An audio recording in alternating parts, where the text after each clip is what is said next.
December morning of my first year, when I found myself hurtling along on the subway to the edges of Brooklyn on my way to school. Normally, as I routed the law, I would be running through my upcoming school day in my mind, sometimes with dread, sometimes with terror. But on this day, as I sat and slurped my coffee, that caffeinated crutch, instead of trying to figure out which of the other train passengers were also teachers in the same position as me, I was mulling over a phrase that I had stumbled across the night before while I was listening. My lesson was going to be on the great revolutionary figure Thomas Paine and his rabble-rousing pamphlet, Common Sense. Paine, attempting to rile up support for the American Revolution, wrote simply, "It was time for every man to stir." That December morning, and many times since, I was quieted by this idea. And I found some peace in its application to my own teaching experience. I found myself thinking about it again as I prepared for this reflection. I have the honor this evening of addressing, I believe, the most impactful Teach for America Corps in the program's history. It's good. Clap.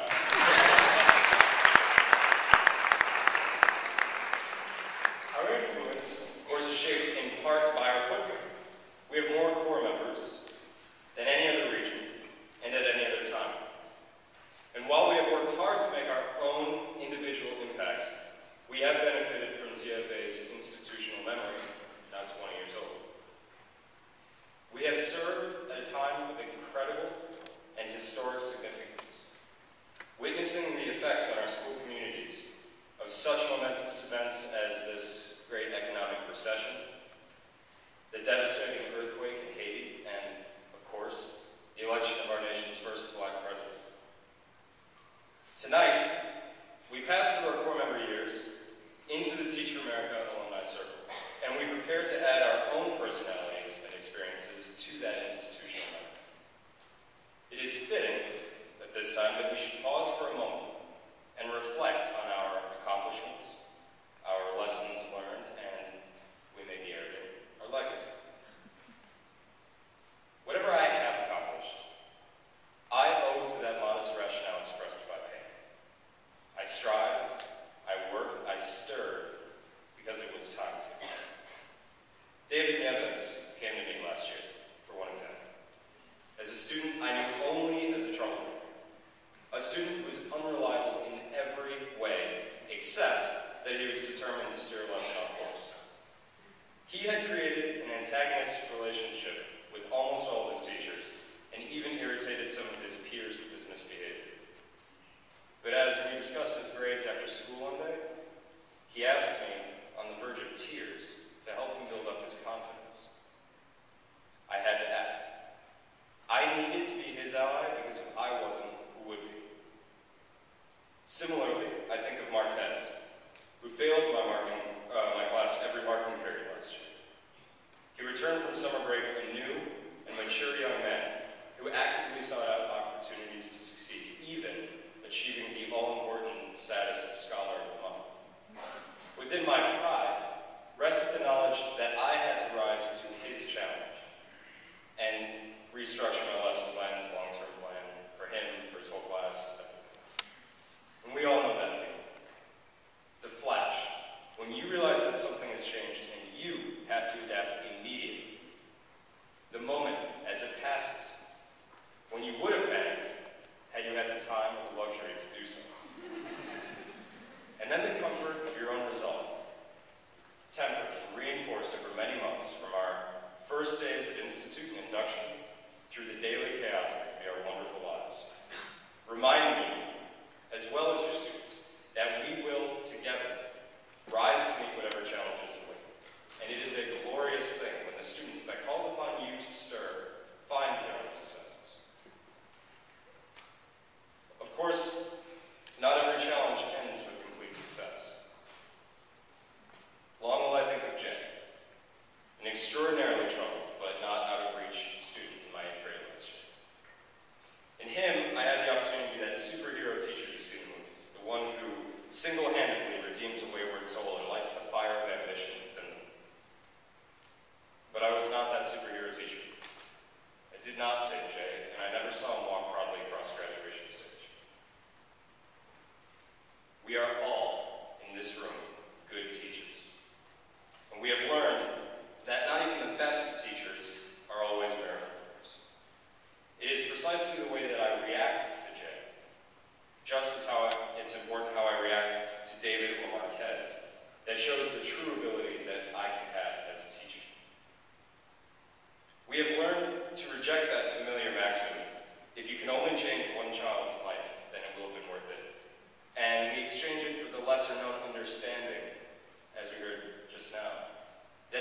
one child you do not reach who keeps you up at night.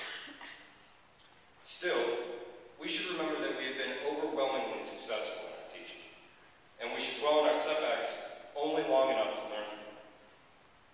Because we have achieved. We have achieved with our students the thrills of meeting goals, of scoring 4s on state tests, of jumping reading levels and of making the game-winning shot, just as we have suffered pangs of disappointment when a student doesn't meet his or her goals, or the pain when a student gets teased. We have shared parents' pride, and we have empathized with many different parties during parent-teacher conference. We have survived the emotional maelstrom that is teaching, and have, at the end of the day, affected the lives of thousands of young Americans. We should stop for a moment and appreciate the profound sense of accomplishment that accompanies the realization that we have already, in the most real of senses, changed this world. As we move forward to be the successful people that we will be, we should remember that here, in this place, in this time, we struck waves that are permeating throughout this great city, and whose ripples will be felt for years to come. But this is only our beginning. Just as we have convinced so many of our students of that furious sense of urgency, so now is it our time to feel it. Tonight, we become alumni, and we erupt out of Teach for America ranks into our next steps and next challenges. We will continue to build upon our successes and further hone our collective craft in the classrooms. We will take our experiences and new understandings into different graduate programs, and we will move into new industries with a precious and hard-won set of perspectives. As we prepare for our transitions, allow me to say only this to you. It is time, now more than ever, to stir.